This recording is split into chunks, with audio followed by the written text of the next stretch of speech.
o segundo cântico que nós cantamos agora com o conjunto, com a equipe de louvor, diz que um dia o Senhor vai enxugar toda lágrima, toda lágrima. Esse cântico ele é muito lindo, né? Não só pela letra, pela música também. Eu lembro que uma vez na Vila Maria foi um conjunto, eu não sei se eles eram peruanos, dona Olga, acho que eram peruanos, era daquela região dos Andes, ritmo de lá, né? Ritmo andino.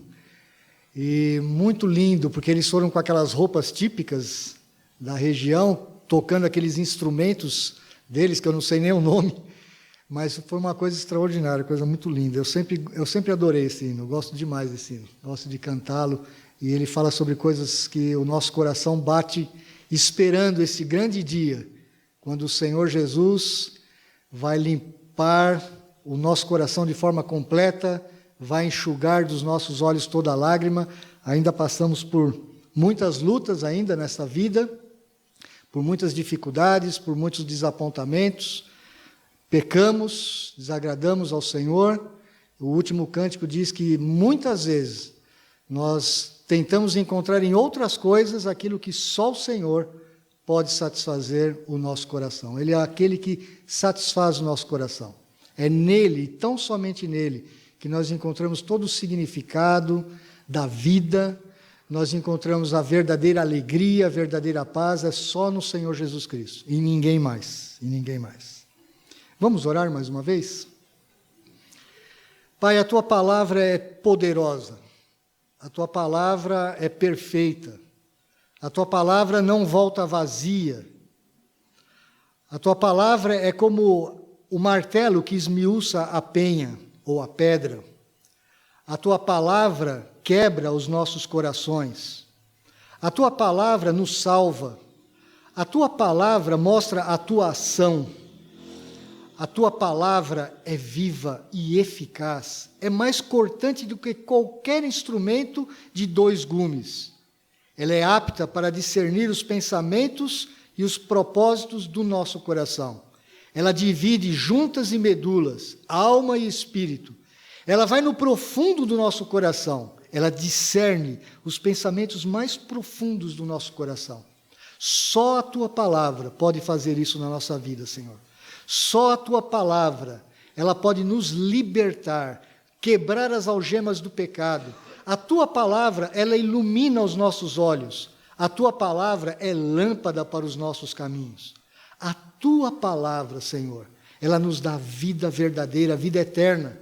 A Tua palavra, Senhor, ela alimenta o nosso coração. A Tua palavra é tudo aquilo que nós precisamos. A Tua palavra criou os céus e a terra. A Tua palavra um dia se encarnou na pessoa do próprio Senhor Jesus Cristo. Ele é o verbo do Senhor. Ele é a Tua palavra eterna. Ele é o verbo que se fez carne.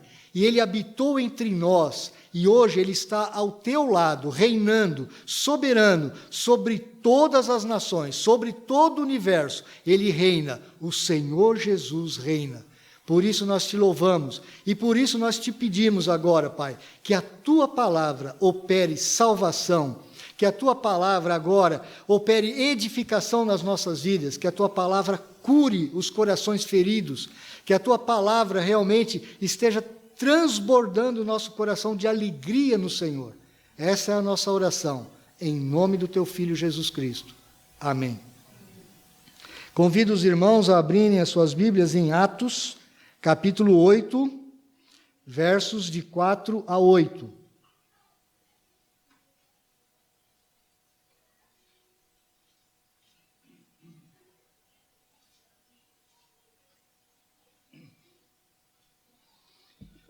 Não há maior alegria do que falar da palavra do Senhor. As nossas limitações são da garganta, né? A nossa garganta seca, a nossa voz vai chegando no final do domingo, vai ficando fraquinha, mas é muito bom falar da palavra do Senhor. O texto de Atos 8, versos de 4 a 8, nos diz: Entre mentes, os que foram dispersos iam por toda parte, pregando a palavra. Filipe, descendo à cidade de Samaria, anunciava-lhes a Cristo. As multidões atendiam unânimes às coisas que Filipe dizia, ouvindo-as e vendo os sinais que ele operava. Pois os espíritos imundos de muitos possessos saíam gritando em alta voz, e muitos paralíticos e coxos foram curados. E houve grande alegria naquela cidade. E houve grande alegria naquela cidade. Você já sofreu algum tipo de preconceito? Você já sofreu algum tipo de discriminação? Você já sofreu algum tipo de desprezo? Talvez pela cor da pele, pela sua condição social, pela sua condição cultural. Você alguma vez passou por isso? Ou você já foi um ator, ativamente, ou você já discriminou alguém, ou já desprezou alguém, ou já discriminou alguém por ser muito diferente de você culturalmente. Uma das marcas do pecado da humanidade são as diferenças que nós fazemos entre grupos de pessoas que são muito diferentes de nós. Que muitas vezes não se encaixam na nossa forma de se vestir, na nossa forma de ver o mundo, na nossa forma de falar. Nós discriminamos pessoas e muitas vezes somos discriminados. Essa é uma característica do pecado da humanidade, que está em muitos dos nossos corações. Sofremos muitas vezes as consequências disso. Eu sou filho de nordestino. Meu pai era pernambucano. Meu pai é falecido já tem 9 anos. 9 anos, exatamente. Mês de agosto agora completa 9 anos. Meu pai era de Garanhuns, interior de Pernambuco. Cidade do Lula. O Lula parece que nasceu lá pertinho. De uma família numerosa. Meu pai teve 17 irmãos. Muitos vivos ainda, espalhados aí pelo mundo todo. Dentro do Brasil e fora do Brasil. Aqueles mais jovens talvez não entendam o que eu vou falar. Mas você ser um imigrante nordestino, seu Elias, aqui em São Paulo, principalmente na capital, lá no Centrão, há 60 anos atrás, como foi o caso do meu pai, era bem complicado. Era bem difícil. Nós tínhamos uma sociedade paulistana formada basicamente por europeus. Por incrível que pareça, a família da minha mãe são descendentes de portugueses. O meu avô era português legítimo, nascido em Portugal. Eu conheci meu avô, convivi com ele. Meu avô era de 1898. Meu avô nasceu no final do século XIX. Eu não sei se você já teve o privilégio de conhecer alguém que nasceu no século XIX. O Samuel está falando assim, eu conheci. E é interessante você conhecer uma pessoa que nasceu, está certo que foi no finalzinho do século XIX. Meu avô veio para o Brasil com cerca de 13, 14 anos, e eu conheci meu avô, ele ficou vivo até 1985, então eu conheci ele até os meus 22 anos de idade, porque ele morreu com 87 anos. E São Paulo era formado basicamente por portugueses. Na Vila Maria tinha muitos húngaros. Para quem não sabe, a Vila Maria ela foi formada por basicamente portugueses e húngaros. Nós tínhamos uma comunidade húngara na Vila Maria muito grande. Inclusive alguns parentes meus, um pouco mais distantes, eram húngaros também. E depois nós tínhamos os paulistas da Gema, né, os nascidos aqui. Então, quando o nordestino vinha para São Paulo, e principalmente o meu pai, que entrou numa família, não era uma família rica, era uma família de classe média baixa, proletariados, mas era uma família, entre aspas, europeia, meu pai sofreu muita discriminação, muita mesmo, bastante. Eu sei o que é isso, porque eu percebi aquilo desde pequeno, estou com 54 anos hoje. E a vida do nordestino aqui em São Paulo, nessa época, era bem mais difícil. Hoje não, porque até acho que a maioria do povo paulistano é nordestino. Então, hoje até não existe mais essa discriminação, esse desprezo pela cultura nordestina. As músicas nordestinas eram desprezadas por nós.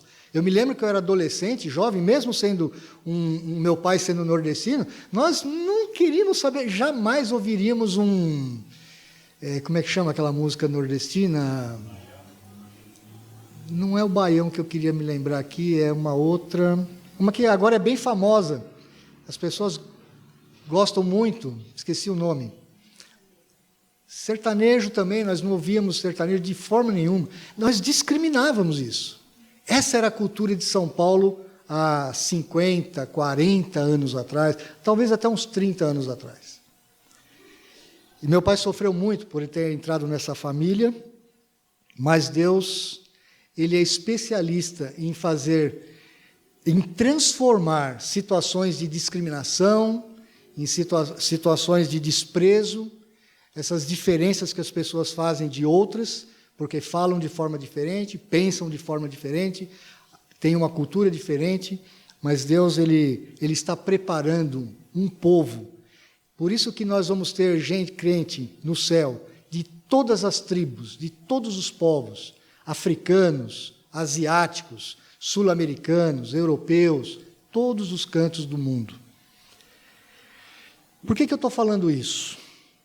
Porque agora o nosso livro de Atos, ele vai transpor uma barreira cultural muito séria daquela época. Samaria era uma região do norte de Israel. Judá era a região do sul, era o reino do sul. Israel sempre foi dividido, ou logo no começo da sua formação, alguns anos depois, o reino de Israel foi dividido em dois. Nós lemos o texto logo no início da nossa liturgia. O reino de Israel foi dividido entre o reino do norte, onde ficaram as 10 tribos de Israel, e o reino do sul, onde ficaram 2 tribos, Judá e Benjamim. Só 2 tribos no sul e 10 tribos no norte. No norte, o primeiro rei de Israel do norte foi Jeroboão, e o primeiro rei do sul foi Roboão. E o que acontece com o passar do tempo? O reino do norte, ele lá pelo ano de 722 a.C., ele foi invadido por um império estrangeiro, um enorme império estrangeiro, chamado Império Assírio. Era um grande império, poderoso, um exército cruel, guerreiros cruéis. Mas o governo assírio, eles tinham uma estratégia. Quando eles dominavam um povo, o que eles faziam? Eles, para enfraquecer aquela terra, para enfraquecer os moradores daquela terra, eles faziam uma mistura naquela terra. Então, o que os assírios fizeram? Eles levaram boa parte da população do norte de Israel para a Assíria e trouxeram povos de outras regiões para dentro do reino do norte. Então, o que foi acontecendo com o tempo? Aqueles judeus do norte, eles começaram a casarem-se, a se misturarem com outros povos que não conheciam o Senhor no norte. Isso gerou a região da Samaria. Por isso que quando você lê no Novo Testamento, você vai ver que os judeus não se davam com os samaritanos. E por que eles não se davam com os samaritanos? Porque com o passar dos anos, e por causa dessa mistura que houve no Reino do Norte, os samaritanos, eles importaram também os deuses desses outros povos que estavam ao redor. Samaria, inclusive, criou um templo só deles. Eles tinham o chamado Monte Gerizim, que não ficava em Jerusalém, ficava lá no norte. Você deve se lembrar quando Jesus encontra aquela mulher ao lado do poço, ela era uma mulher samaritana, ele estava na região de Samaria. E os discípulos ficaram assustados, como que Jesus estava falando com uma mulher, porque um rabi, um mestre em Israel não falava com uma mulher, principalmente uma mulher samaritana. Os samaritanos, eles inclusive não aceitavam o Antigo Testamento como um todo. Eles só aceitavam os 5 primeiros livros, os livros de Moisés, o Pentateuco, a lei, Gênesis, Êxodo, Levítico, Número e Deuteronômio. Eles não aceitavam o restante da história de Israel. Até porque boa parte da história do Antigo Testamento está falando mais a respeito do reino prometido a Davi, que era do sul, de Judá. O Messias vinha de Judá. E os samaritanos tinham um problema com relação a isso, porque eles adotavam Deuteronômio 18, de 15 a 19, como o texto básico para eles a respeito de um profeta que viria, porque Moisés havia falado isso. Vai vir um profeta semelhante a mim, que vai ensinar a vocês toda a palavra de Deus. Esse profeta é o Senhor Jesus, com certeza. Jesus era profeta, era rei e sacerdote. Mas o povo de Samaria, então, esperava um Messias diferente da expectativa do sul. O povo do norte tinha o seu templo específico. O povo do norte, eles tinham a sua própria cultura. Portanto, os judeus na época de Jesus e na época da igreja primitiva, que nós estamos lendo aqui, eles não se davam com os samaritanos, eles não queriam saber dos judeus da Samaria. Eles nem consideravam os judeus. Eles consideravam cidadãos de segunda classe.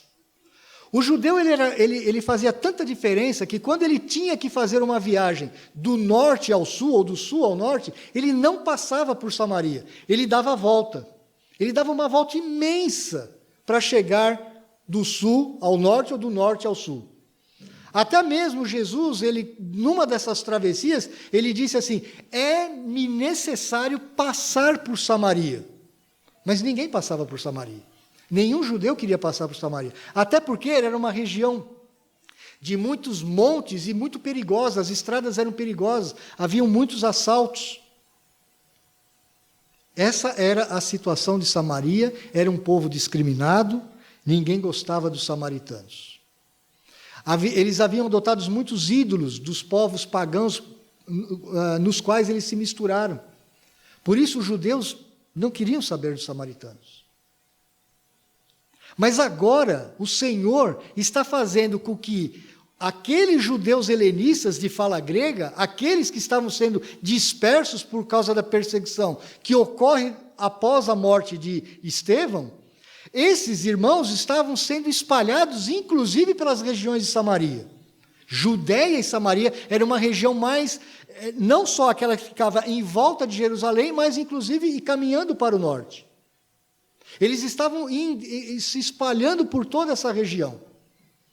E agora, aqueles judeus de fala grega, que muitas vezes eram discriminados também dentro de Jerusalém, agora eles estavam levando o evangelho para os povos discriminados da Samaria. O Senhor está fazendo questão de levar o seu evangelho, o evangelho de Cristo, para os povos da Samaria, a região da Samaria. Eles tinham uma capital própria, chamada Siquém, durante muito tempo. Nessa época, essa cidade já não chamava-se mais Siquém, ela tinha um outro nome, chamado Sebastes, que Herodes o Grande havia dado esse nome em honra ao imperador Augustus, de Roma. Essa cidade hoje existe, inclusive, ela se chama Nablus. Ela é real, é uma cidade da atualidade, do século 21.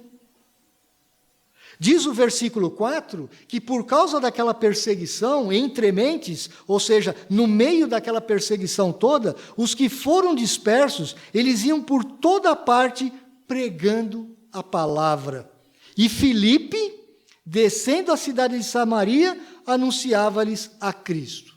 Esses dois primeiros versículos, meus irmãos, nos chamam a atenção para uma coisa muito interessante. Houve um movimento missionário em direção ao norte, às vilas, à região rural, de um monte de pequenas vilas, inclusive a grande cidade de Samaria. Houve uma dispersão daqueles irmãos por toda aquela área. O Senhor levando a sua palavra para aqueles corações. No verso 4, quando diz que por toda parte aqueles irmãos foram pregando a palavra, ela é muito interessante, porque essa palavra pregando aqui é evangelizomai, da onde vem a nossa palavra evangelho. Na verdade, a melhor tradução aqui seria, eles estavam evangelizando a palavra. Eles estavam levando as boas novas da palavra. Ou seja, as pessoas que foram expulsas de Jerusalém, As pessoas que foram perseguidas em Jerusalém, imagina você perder muitas vezes a sua casa, você muitas vezes estar separado dos seus amigos, você perder o seu emprego, você perder talvez alguns familiares na sua cidade de origem, e você ser espalhado por uma outra região que normalmente era discriminada pela população da onde você vem. E aqueles irmãos, debaixo de todas essas dificuldades, estavam evangelizando, trazendo as boas novas da palavra. Eu quero perguntar para você o seguinte: você tem noção de que aonde você está, na sua família, no seu trabalho, na sua escola, na igreja, no bairro onde você mora, você foi plantado por Deus para trazer as boas novas da palavra do Senhor? Você tem noção disso? Essa é a característica da igreja de Cristo do Novo Testamento. Aqueles irmãos, com todas as dificuldades que estavam passando, tinham consciência que eles eram sementes plantadas naquelas regiões para levar a palavra do Senhor, que traria vida, que traria uma nova vida para aquela região que vivia em trevas espirituais, que vivia em cegueira espiritual. Era aquilo que os irmãos estavam fazendo. Eles tinham acabado de ser escorraçados de Jerusalém. Eles perderam muitos privilégios que tinham, mas eles não perderam a noção de que eles eram sementes dispersas. A própria palavra dispersos, ela nos traz a ideia, a palavra no original grego, ela nos traz a ideia o semeador que joga as sementes, dispersando as sementes, jogando as sementes para que elas produzam uma nova vida onde caiam. Era isso que estava acontecendo. Aqueles irmãos que foram espalhados estavam levando as boas novas de salvação, pregando a palavra. Eles não estavam, aqui a palavra evangelizomai, ela não significa uma pregação pública, significa mais uma conversa particular. Onde eles estavam indo, eles estavam levando o evangelho, as boas novas da palavra de Deus. Olha, eles estavam falando, Jesus é o Messias. Aquele profeta que vocês estavam aguardando lá de Deuteronômio 18:15, esse é Jesus Cristo, ele já veio. Ele morreu numa cruz, ele pagou os nossos pecados, ele veio nos trazer vida. Eles estavam evangelizando, trazendo as boas novas. Mas não só o povo, não só as pessoas comuns estavam fazendo isso. Tinha um camarada que não era um líder religioso. Filipe era um homem leigo. Filipe era um daqueles 7 que foi escolhido pela igreja para ajudar os apóstolos na distribuição das ofertas para as viúvas dos helenistas que estavam sendo esquecidas. Filipe é o segundo homem. Lucas não vai falar de todos os 7. Ele fala de Estevão, que já havia acabado de morrer, perseguido, morto. Agora ele está falando de Filipe. E Filipe diz a palavra que ele também vai à grande cidade de Samaria e anunciava-lhes a Cristo. É interessante que a palavra anunciava-lhes, esta sim tem a ideia de pregar a palavra publicamente. Filipe, na verdade, é o primeiro grande evangelista do Novo Testamento. Aliás, no próprio livro de Atos, ele é o único chamado de evangelista, Filipe. Ele era realmente um homem que tinha um dom de evangelismo extraordinário.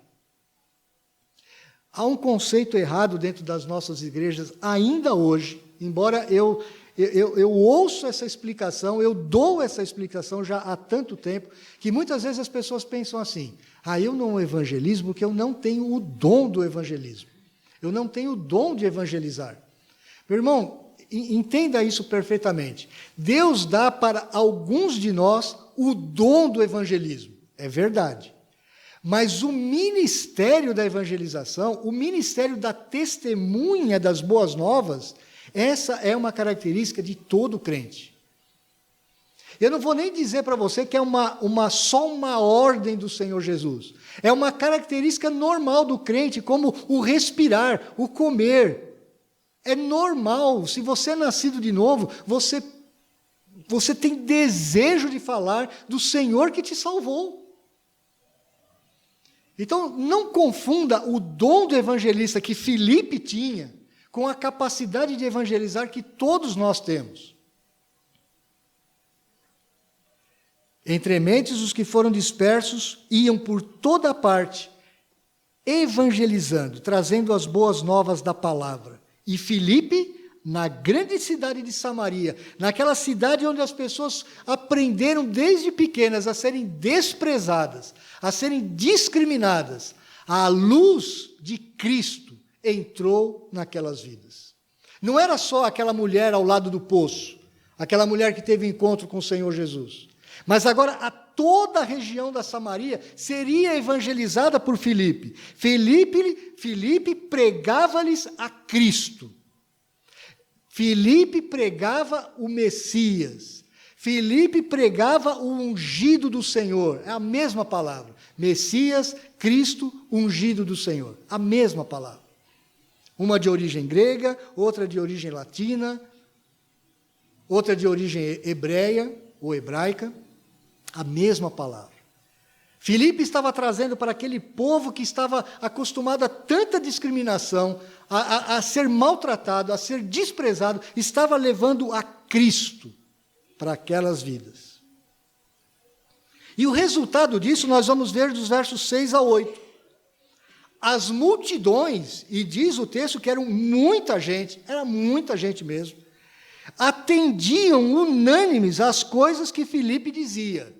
Aqui o significado era, as pessoas prestavam muita atenção na palavra de Filipe. A ênfase aqui, novamente, é a palavra. A palavra é importante. A palavra de Deus não está acorrentada. A palavra de Deus é que traria luz para aquele povo. A palavra do Senhor, a esta palavra, aquelas multidões prestavam muita atenção. E juntamente, eles estavam todos olhando para Filipe com muita atenção. Estavam concentrados. Meus irmãos, não é característica desta igreja, essa igreja é uma igreja que presta atenção na palavra, mas quantas igrejas você vê por aí que não prestam atenção à palavra do Senhor? Ouvem a palavra como se estivesse ouvindo um programa de televisão, como mais uma informação qualquer. Quando Deus fala na sua palavra, meus irmãos, é coisa muito séria, é o Deus eterno que está falando. Ele usa vasos de barro como eu e como muitos outros, mas a glória é da palavra. O vaso é de barro, o vaso não tem valor algum. Mas a palavra que o vaso prega, essa é importante. E aquele povo estava realmente prestando atenção nessa palavra. E diz o texto que, enquanto eles prestavam atenção a essa palavra, ouvindo-as e vendo os sinais que ele operava, porque Filipe havia recebido a imposição de mãos dos apóstolos, ele também operava grandes sinais de curas, de milagres, de expulsão de demônios, porque era uma região marcada por trevas, marcada por superstições, marcada por mistura de culturas pagãs, de magia. Inclusive havia um mágico muito famoso, um mago, essa é a palavra mais correta, um mago, um feiticeiro muito famoso que nós vamos ver no domingo que vem, Simão, o mago. Ele era uma pessoa extremamente influente, ele conquistava o coração das pessoas de Samaria, ele era um poder muito importante ali, ele não era simplesmente um feiticeiro de fundo de quintal. Ele era um homem que exercia o seu controle sobre o coração e a mente daquele povo. Diz que aquelas pessoas, conforme a palavra de Deus ia entrando nos seus ouvidos e entrando nas suas mentes, aquelas pessoas iam vendo também as obras miraculosas que Filipe operava. E o verso 7, ele vai explicar o que estava acontecendo. O que eram esses sinais que Filipe operava? Os espíritos imundos de muitos possessos saíam gritando em alta voz. Uma característica de um demônio, quando sai de uma pessoa, ele sai gritando. Porque a palavra do Senhor está mostrando que quem reina é o Senhor Jesus Cristo. Os demônios sabiam disso. Os demônios sabiam que Jesus havia vencido o seu chefe, Satanás. Os demônios sabiam do que estava acontecendo ali. A palavra do Senhor, quando ela entra na vida de uma pessoa, ela limpa, ela purifica. Os espíritos que são imundos, que são da parte de Satanás, eles não podem permanecer, eles vão sair. A palavra do Senhor, ela limpa a vida de uma pessoa de todas as formas possíveis. Eu não esqueço de alguns casos que eu presenciei na Vila Maria. Nós tivemos um tempo na Vila Maria, alguns anos atrás, no ministério do pastor Jorge Alberto Canelhas, quando muitas pessoas apareciam endemoniadas. Muitas. Foram períodos, talvez, uns 4, 5 anos. Pessoas oriundas do baixo espiritismo, do alto espiritismo, do candomblé, da umbanda, principalmente, mas não exclusivamente. Até da feitiçaria de magia negra, nós tivemos casos ali. Uma daquelas famílias, uma senhora, ela tinha umas 4 crianças, era uma escadinha assim. Nós fomos fazer uma visita para ela, eu, pastor Jorge e mais um ou 2 irmãos, que fazíamos parte de uma equipe de evangelistas. A casa da mulher era difícil. Quando nós entramos na casa, nós sentimos realmente um ambiente estranho. Eu não consigo explicar para os irmãos, mas você sente um peso. Era um peso espiritual que estava sobre a casa daquela mulher. A casa era suja. Você percebia que ela não limpava a casa. Era uma casa até boa. As crianças, elas viviam mal arrumadas. Você percebia que aquelas crianças praticamente estavam largadas. O marido dela tinha comércio em Aparecida do Norte. Ele vendia um monte de bugiganga lá em Aparecida do Norte. Aquela mulher estava endemoniada, porque ela recebia espíritos da sua própria casa. No fundo da casa dela, o seu quintal era um terreiro de umbanda. Ela fazia os seus trabalhos de umbanda ali. Nós anunciamos a palavra, porque tem que ser assim, primeiro a palavra do Evangelho. Ela aceitou o Evangelho, a luz do Evangelho entrou na sua mente, nós oramos por ela. E quando nós oramos por ela, muitos demônios saíram da vida dela. Muitos. Passou-se alguns meses, eu não lembro quantos, já faz bastante tempo isso.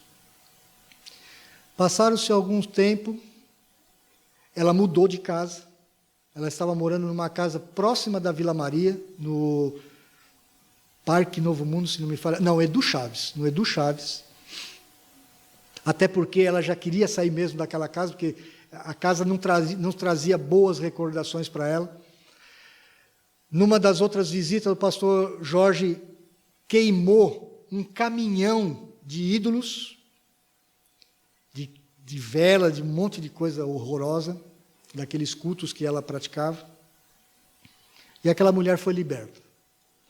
Passado esse tempo, eu a visitei na casa que ela morava no Edu Chaves. Eu fui lá, acho que novamente com o pastor Jorge, se não me falha a memória. Posso estar me enganando aí com alguns nomes.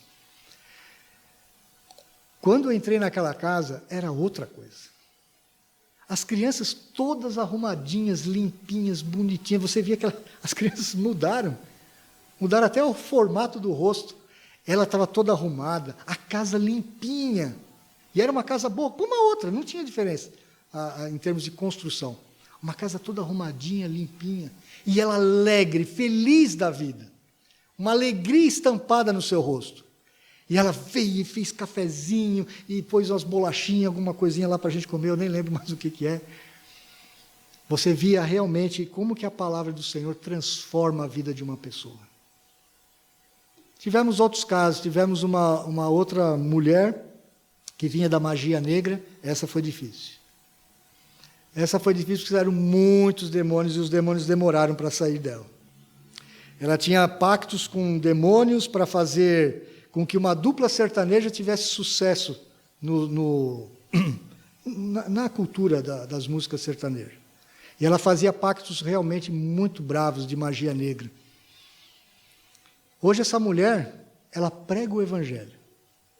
Ela é pregadora do Evangelho. Eu não concordo muito com a mulher pregando o Evangelho, não acho que é bíblico, mas ela é salva por Cristo.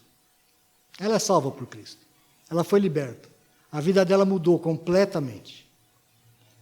Meus irmãos, quando a palavra de Deus entra na vida de uma pessoa, ela traz transformação de vida em todas as áreas. Em todas as áreas. Culturalmente, espiritualmente, fisicamente. O ambiente onde ela está é diferente. Muda. Os espíritos imundos de muitos possessos saíam gritando em alta voz e muitos paralíticos e coxos foram curados. Muitos foram curados. E por que todos esses sinais aconteciam em Samaria? Porque mais à frente você vai ver que vai acontecer uma coisa, que é a segunda parte do Pentecostes. Ele vai acontecer dentre os samaritanos. Porque o Pentecostes até agora parece que estava restrito ao povo de Jerusalém, às pessoas religiosas de Jerusalém. Mas não. O Pentecostes ele vai se repetir, não que se repete, na verdade é um Pentecostes só com fases. Na Samaria, depois em Cornélio, um gentil, e depois entre os efésios. E esses sinais, eles eram uma clara demonstração de que o poder do Evangelho havia chegado em Samaria e estava quebrando todas aquelas cadeias antigas, aqueles preconceitos antigos, aquelas discriminações antigas. Aquilo que culturalmente o povo de Israel tinha formado durante mais de 700 anos. Você sabe o que é 700 anos de preconceito, de discriminação? 700 anos, não são 70 anos, são 700 anos. E o Evangelho foi quebrando aquelas barreiras, o Evangelho foi mudando a vida das pessoas, e para isso os sinais eram operados, para mostrar a autenticidade da palavra que Filipe estava pregando. O Cristo que Filipe pregava era realmente o Cristo de Deus. Por isso o Senhor operou grandes sinais ali em Samaria. Mas o que mais me chama a atenção, é o verso 8.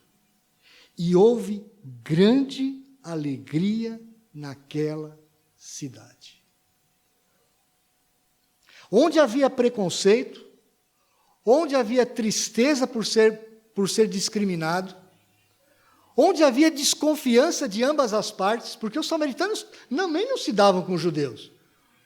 Sabe aquelas brigas de famílias no Nordeste que a gente ouve, né? Aquelas brigas de família que duram dezenas e dezenas de anos, que vai passando de pai para filho, que eles ficam se matando com aquela... Ou que você vê hoje entre palestinos e judeus, hoje, você vê isso hoje. Ou entre ucranianos e russos, ou entre palmeirenses e corintianos, ou entre torcedores do Internacional e do Grêmio, ou entre torcedores do Atlético Mineiro e do Cruzeiro. Por que as pessoas se matam? Por causa de um clube de futebol? Às vezes a gente pensa assim, mas por causa de um clube de futebol? Você vai esfaquear o outro? Você vai se pegar igual um bicho na rua? Como a gente viu durante essa semana? Mais um exemplo, e não é o primeiro e nem vai ser o último, a gente sabe disso. Por que o coração humano tem essa maldade dentro do coração? Porque estão em trevas. Estão em trevas, meus irmãos. Eles estão presos, eles estão escravizados pelo pecado, eles estão escravizados por demônios, eles estão escravizados por Satanás, eles estão escravizados por mentiras, eles estão escravizados pelo ódio, eles estão escravizados por discriminação, por preconceito. Não importa. Pode ser por time de futebol, pode ser porque você é nordestino, o outro é sulista.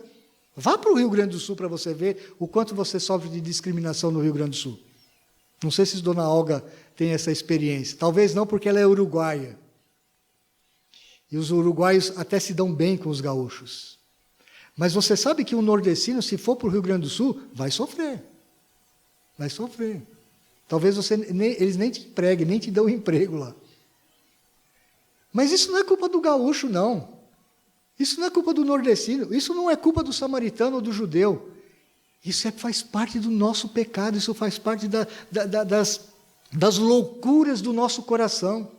As brigas de torcida que você vê aí durante a semana na televisão fazem parte das loucuras do nosso coração, das nossas trevas espirituais. Nós escolhemos alguma coisa no que se pegar e nos voltamos contra todos os outros. Parece que nós não nos satisfazemos com nada deste mundo, nada do que foi criado realmente vai ocupar o lugar de Deus no nosso coração. Não vai. Isso é a característica da idolatria. Isso é a definição da idolatria. Quando você elege qualquer coisa criada, qualquer coisa da sua vida, como aquilo que vai satisfazer o seu coração. Meu irmão, o casamento é sagrado, é dado por Deus. O marido que Deus te deu, a esposa que Deus te deu, ela é dada por Deus, ela é um presente para você. Mas o seu marido não vai ocupar o lugar de Deus no seu coração. Ele não vai satisfazer o seu coração, aquilo que só Deus pode satisfazer. A esposa, a mesma coisa. Um filho não pode ocupar o lugar de Deus no seu coração. O trabalho, a carreira, o dinheiro, o sexo, a diversão, o entretenimento, nada pode ocupar o seu coração, senão o Evangelho de Cristo. É só Cristo que produz esses resultados aqui. Aquele povo que vivia em trevas, aquele povo que vivia discriminado, diz o texto que houve uma grande alegria naquela cidade. Aquelas multidões se alegraram com a palavra que Filipe e os irmãos anunciavam.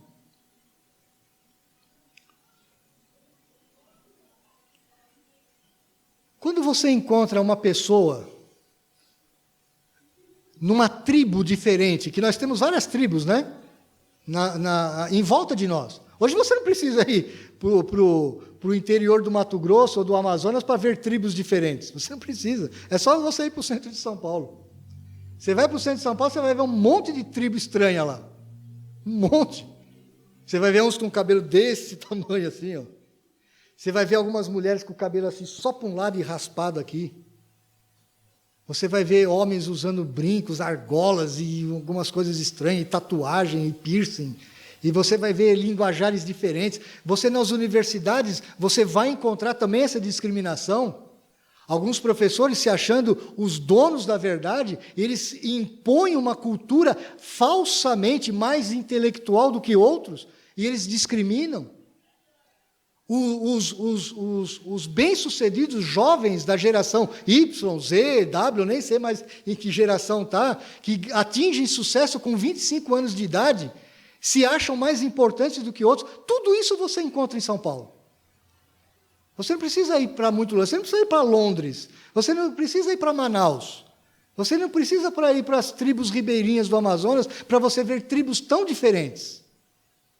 Você está preparado para anunciar o Evangelho para essas tribos? Sem preconceito? Nenhum?